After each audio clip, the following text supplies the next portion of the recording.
기도합니다. 거룩하시고 자비로우신 아버지 하나님 감사합니다. 오늘도 우리를 사랑하셔서 지난 3일 동안 세상에 살게 하시고 또한 오늘은 생명의 말씀 앞으로 인도하신 하나님 감사합니다. 우리는 우리가 잘나서 우리가 지혜가 있어서 우리가 똑똑해서 세상을 사는 것 같으나 우리의 모든 일상생활에서도 하나님께서 우리를 주관하시고 우리에게 지혜를 주시고 우리에게 건강을 주시고 호흡을 주신 하나님이십니다. 아버지 하나님 감사합니다. 오늘도 이 시간 우리에게 생명의 말씀을 내리사 그 말씀으로 우리 영원히 살게 하시고 그 말씀으로 능히 세상을 이기고 살게 하옵소서. 오늘도 아버지 하나님께 감사와 찬양과 기도를 올려드리며 아버지께 예배 드릴 때에 하나님께서 참으로 기뻐하시며 받을 수 있는 참된 예배가 되도록 은혜 베풀어 주시옵소서. 성령님께서 함께 해주셔서 기름 부어주시고 예배드리는 모든 자들 머리 위에 성령님 또한 기름 부어주시옵소서. 시종을 주님께 의지하옵고 감사드리며 예수님의 이름으로 감사하며 기도드리옵나이다. 아멘. 오늘은 제목을 저희로 오해케 하려 하지 않기 위해서라는 제목으로 말씀을 나누도록 하겠습니다. 먼저 본문의 말씀을 봅니다. 마태복음 17장 24절로 27절의 말씀입니다. 가버나움에 이르니 반세계를 받는 자들이 베드로에게 나와 이르되 너희 선생은 반세계를 내지 아니하느냐 이르되 내신다 하고 집에 들어가니 예수께서 먼저 이르시되 시몬아 내 생각은 어떠하냐 세상 임금들이 누구에게 관세와 국세를 받느냐 자기 아들에게냐 타인에게냐 베드로가 이르되 타인에게니이다. 예수께서 이르시되 그렇다면 아들들은 세를 면하리라. 그러나 우리가 그들이 실족하지 않게 하기 위하여 내가 바다에 가서 낚시를 던져 먼저 우러는 고기를 가져 입을 열면 돈 한 세겔을 얻을 것이니 가져다가 나와 너를 위하여 주라 하시니라. 아멘. 이 배경은요, 우리나라 지도를 보면 이스라엘과 비슷한 모형인데 우리나라의 함경북도 청진이 갈릴리 호수쯤이며 변화산은 우리나라의 평양 정도로 보면 되고 지금 그쪽에서 기도를 끝내고 지금 청진 쪽, 즉 갈릴리 호수 쪽으로 가시고 있는 것입니다. 그곳에는 갈릴리 호수 근처에 가버나움이라는 도시가 있는데 거기에서 예수님이 상주하셨고 지난 시간까지는 이곳으로 오는 도상에서 일어나고 있는 일들로 보면 됩니다. 오늘은 가버나움에 도착해서 일어난 일들입니다. 즉 우리나라 지도로 볼 때 청진 정도쯤에 도착하셨다고 생각하면 됩니다. 예수님이 변화산에서 내려오셔서 즉 한 평양쯤 되는 곳에서 내려오셔서 가버나움으로 오시는 길에 무리를 만났는데 그들을 대할 때 그 중에 한 분이 예수님 내 아들이 간질에 걸렸는데 고쳐주십시오 하면서 변화산에 함께 갔던 제자들을 제외한 나머지 9명의 제자들에게 부탁을 했는데 이 제자들이 고치지를 못하고 있었던 거죠. 어떻게 이들은 고치지를 못하는 겁니까? 할 때 예수님께서 그들에게 이 믿음이 적은 자들아 너희들에게 겨자씨만한 믿음만 있어도 고칠 수 있다고 하셨던 기억이 지난 시간에 말씀드린 게 기억나죠. 그리고 그럼 어떻게 겨자씨만한 믿음을 가질 수 있느냐고 할 때 기도 외에는 안 된다고 하셨습니다. 왜냐하면 기도를 할 때 하나님의 능력이 나에게 임하기 때문에 기도 후에 이 일을 해야 능력이 나간다고 하셨던 것입니다. 그렇게 하신 후 예수님이 가버나움에 도착하셨는데 우리나라의 청진으로 생각하면 도움이 될 것입니다. 위치적으로 볼 때요. 조그만 갈릴리 호수 근처에 있는 도시이기 때문에 물가이므로 항상 고기잡이를 하였고 그곳에 베드로의 처갓집이 있었습니다. 반세겔에 대한 말씀을 드립니다. 예루살렘 성전을 유지 보수하기 위해 받던 성전세이며 유대인은 누구나 내야 합니다. 그 당시 이틀분의 노인과 같습니다. 1500년 전에 예수님께서 모세에게 명령하신 내용도 출애굽기 30장 11절에서 16절에 이 성전세에 대한 말씀을 기록해 놓고 있죠. 세금을 내는 자격은 유대인 중 나이가 20세 이상 된 자로서 1년에 반세겔을 내게 되었던 것입니다. 성전세를 내는 목적이 있습니다. 생명을 속하기 위하여서, 즉 말하자면 죄사함, 구원받은 것에 대한 것을 생각해서 내는 것이며, 왜 이런 말을 사용하는가라고 할 때 회막을 유지하고 보수하는 관리 비용이 들어가기 때문입니다. 이유는 1년에 한 번씩 7월 10일에 이스라엘 사람들이 모든 죄를 다 안고 대제사장이 지성소에 들어가는 날이므로 이들은 이때 지성소에 들어가서 죄사함을 받기 때문에 성전이 제대로 유지보수되어야 죄사함을 받을 수 있기 때문이었습니다. 그리고 베드로의 대답을 보면요, 예수님이 내신다고 대답합니다. 이렇게 대답하고 집으로 들어갔을 때 그곳에 예수님과 다른 제자들이 함께 있었는데 전지전능하신 분이시므로 밖에서 하던 대화 내용을 영안을 뜨고 보고 계셨으므로 베드로에게 먼저 밖에서 했던 대화에 대하여 물어보시면서 예수님이 베드로가 세리의 질문에 대하여 뭐라고 대답한지 다 안다는 것이며, 시몬에게 내 생각은 어떠하냐고 물으시며 설명을 해 주시는 것입니다. 그리고 여기에서 보면 아들에게냐 타인에게냐라는 말씀을 하시는데, 세금을 바치는 자들이 왕의 아들이냐 아니면 일반 백성들이냐 하고 물으신 것입니다. 또 예수님의 또 다른 질문이 있죠. 왕의 아들들은 세금을 안 내도 되는구나. 근데 이 질문을 하신 이유는 마태복음 16장에서 예수님을 우리는 누구라고 하였는지 생각해야 됩니다. 주는 그리스도시요 살아계신 하나님의 아들이시니다 하면서 베드로가 자신이 대답하였고, 또 예수님께서 내가 너에게 보여줄 표적은 요나의 표적밖에 없다고 하셨고, 또 마태복음 17장 변화산에서 성부 하나님께서 이는 내 사랑하는 아들이요 내 기뻐하는 자다라고 말씀하셨습니다. 그러면 예수님께서는 내가 누구라는 것을 베드로에게 계속해서 훈련시키고 있는 것입니다. 세상 임금들은 자기 아들에게 세금을 받지 않지만, 베드로 네가 아는 것처럼 나는 하나님의 아들이고 왕 중의 왕이며 만유의 왕이지만 나는 세금을 내고, 사실은 내가 세금을 낼 의무는 없지만 그러나 나는 세금을 내고 있으며, 만약 내가 내지 않으면 저 세리들이 나를 오해하여 신성모독죄로 나를 죽이려 할 것이며, 지금은 3년 공생의 중간밖에 되지 않았기 때문에 그냥 낼 것이라고 하면서 성전 세금을 내는 방법을 베드로에게 가르쳐 주시면서 마태복음 17장 27절에서 갈릴리 바다에 가서 첫 번째 낚은 고기의 입을 벌려보면 그 속에 한 세겔의 동전이 있을 것이니 그것의 반 세겔은 나의 세금으로 반 세겔은 베드로의 세금으로 내라는 것인데, 왜 예수님이 이렇게 하시고 있는가 생각해 봐야 됩니다.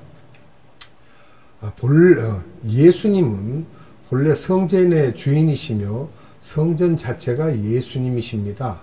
그래서 예수님께서 이 성전을 허물라 내가 3일 만에 다시 세우시겠다고 하신 것이며, 그 성전이 자기의 육체이시며 예수 그리스도이심을 가르쳐 주셨던 것입니다. 결국 예수님은 성전세를 낼 필요가 없었던 것이죠. 성전의 내용은 무엇이며 왜 성전세를 내라고 하는가에 대한 질문이 있다면 우리가 거기에 대해서 알아봐야 되겠습니다. 성전은 예수님의 구속의 예표입니다. 성전세는 사람들이 왜 내는가 하는 그런 마음을 가질 때, 백성들은 성전세를 내어 성전을 잘 보존하고 관리하기 위해서 성전세를 낸다라고 알려야 됩니다. 그런데 이 속에 심오한 예수님의 구속 사역의 영적 비밀이 숨겨져 있습니다. 근데 베드로는 깨닫지 못하고 있었던 것입니다. 예수님의 영적 구속 사역에 성전과 성전세 반세겔과 고기를 들어 올리는 것과 다 연결이 되어 있습니다. 이것을 세리들은 모르고 그런 세리들에게 영적 이야기해야 알지 못하기 때문에 그들에게 세금을 주면 될 것이고 이것이 세리의 영적 수준이다라고 보면 됩니다. 왜 베드로에게 낚시질을 하여 고기를 잡고 그 입에 있는 한 세겔을 갖고 둘로 나누어 예수님과 베드로 자신의 세금을 각각 반 세겔씩 내라고 하는 것인지, 특히 성전세를 받는 세리가 아닌 베드로에게 말씀하셨는가 생각해 봅시다. 1세기 때 생선은 헬라어로 이크투스라고 해서 알파벳이 5개가 들어갑니다. 영어로 이크투스인데요. 신기하게 이크투스라는 알파벳 하나하나에 의미가 있으면 1세기 때 카타콤 시대죠. 처음 300년 동안은 예수님을 비밀리에 믿었기 때문에 크리스찬들끼리 생선을 그리면서 또 벽에다가 생선을 그려서 내가 크리스찬임을 표시했던 것입니다. 여기 이크투스에 대한 첫머리 글자들 우리가 살펴본다면 I는 예수스, 즉 백성을 구원하는 자, X는 그리스도, 기름 부음 받은 자를 말하고 있고요. 또 이거 테오스라는 말은 하나님을 말하고 있습니다. 여기서 U는 아들입니다. 휴이오스, 즉 독일 발음에 아포스트로피를 뒤집어서 말한 것입니다. 또 S는 구원자, 소테르를 나타내고 있고요.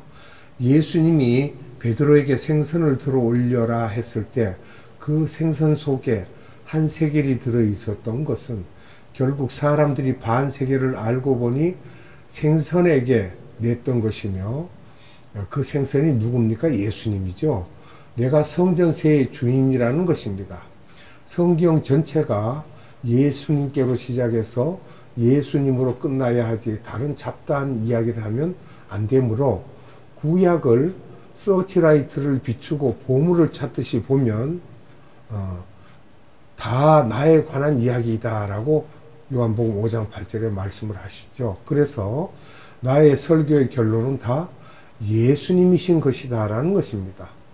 그러니까 세금을 받는 세리는 예수님이 지나가고 있는데 그는 세금을 받아야 한다고 하는 것이며, 성전의 주체인 예수님이 계시는데도 그분한테 당신도 내라고 하는 것을 볼 때 얼마나 그들은 어린아이며 시각장애인들인가 그 말입니다. 결국 주종이 바뀐 것이며 예수님이 빠졌는데도 안다고 하는 사람을 보면 답답하고 그의 수준을 알 수 있는 것입니다.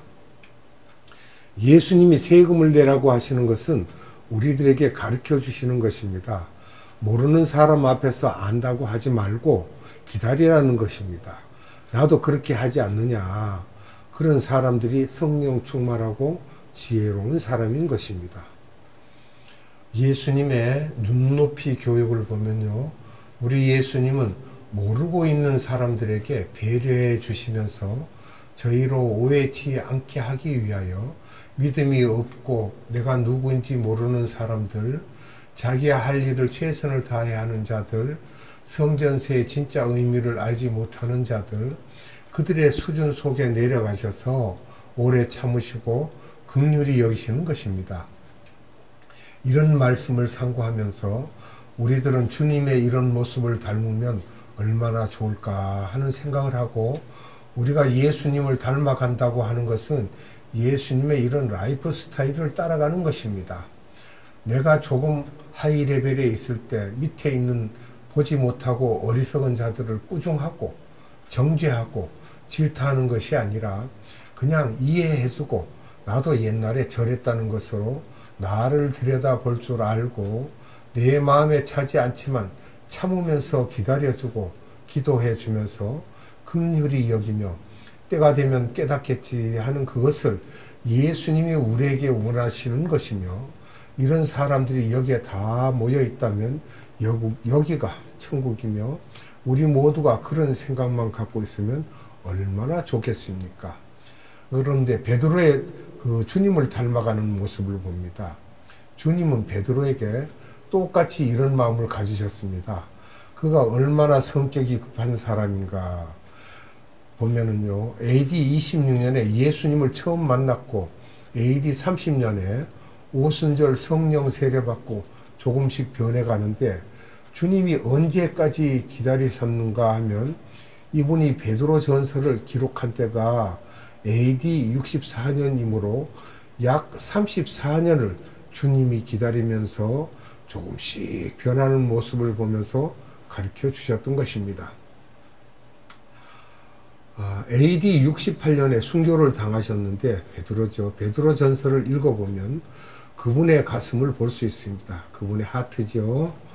과거에 그런 모습이 아니었는데 이렇게 변화된 것을 보면서 얼마나 주님이 이런 모습이 되기를 기다리셨을까 우리가 생각해야 됩니다. 이 사람이 이런 고백을 하기까지 시간이 필요하며 우리는 피조물이기 때문에 하루아침에 절대로 될 수 있는 것이 아닙니다.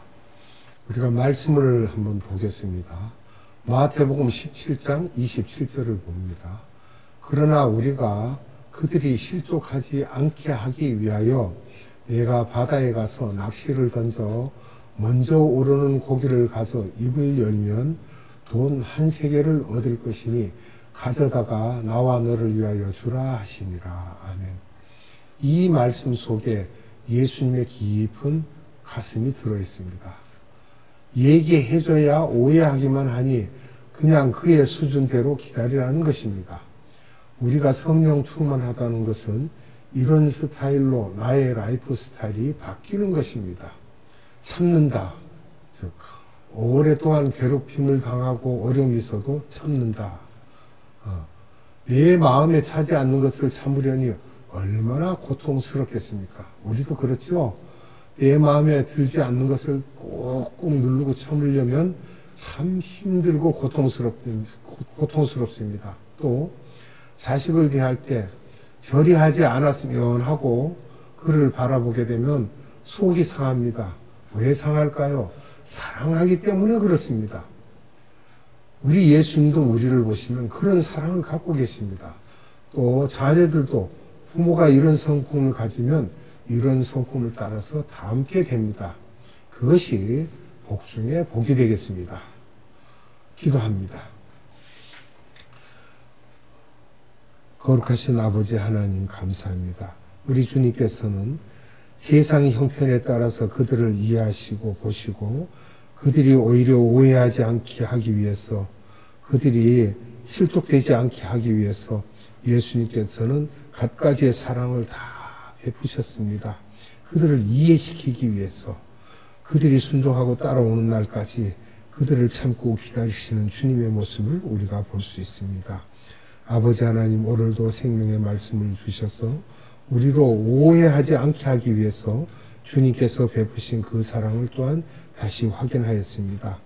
이러한 주님의 마음을 우리가 닮아가면서 이 세상을 살 때 하루 이틀에 우리가 변화가 되는 것이 아니라 오랜 시간을 두고 살면서 예수 그리스도를 닮아가며 성령님의 한량없는 그 사랑하신 표현에 따라서 우리도 변화되어 가며 성령님의 기름 부으심 안에서 우리도 그 변화된 마음으로 예수를 닮아서 세상을 능히 이기고 살며 믿지 아니하는 자에게 오해를 갖다 주는 그런 일이 없도록 세상을 살아갈 것입니다. 오늘도 생명의 말씀을 우리에게 주신 하나님께 무한한 감사와 찬양과 영광을 올려드리며 예수님의 이름으로 감사하며 기도드리옵나이다. 아멘. 주님 가르쳐준 기도로 예배를 마치겠습니다. 하늘에 계신 우리 아버지, 아버지의 이름을 거룩하게 하시며 아버지의 나라가 오게 하시며 아버지의 뜻이 하늘에서와 같이 땅에서도 이루어지게 하소서. 오늘 우리에게 일용할 양식을 주시고 우리가 우리에게 잘못한 사람을 용서하여 준 것 같이 우리 죄를 용서하여 주시고 우리를 시험에 빠지지 않게 하시고 악에서 구하소서. 나라와 권능과 영광이 영원히 아버지의 것입니다. 아멘.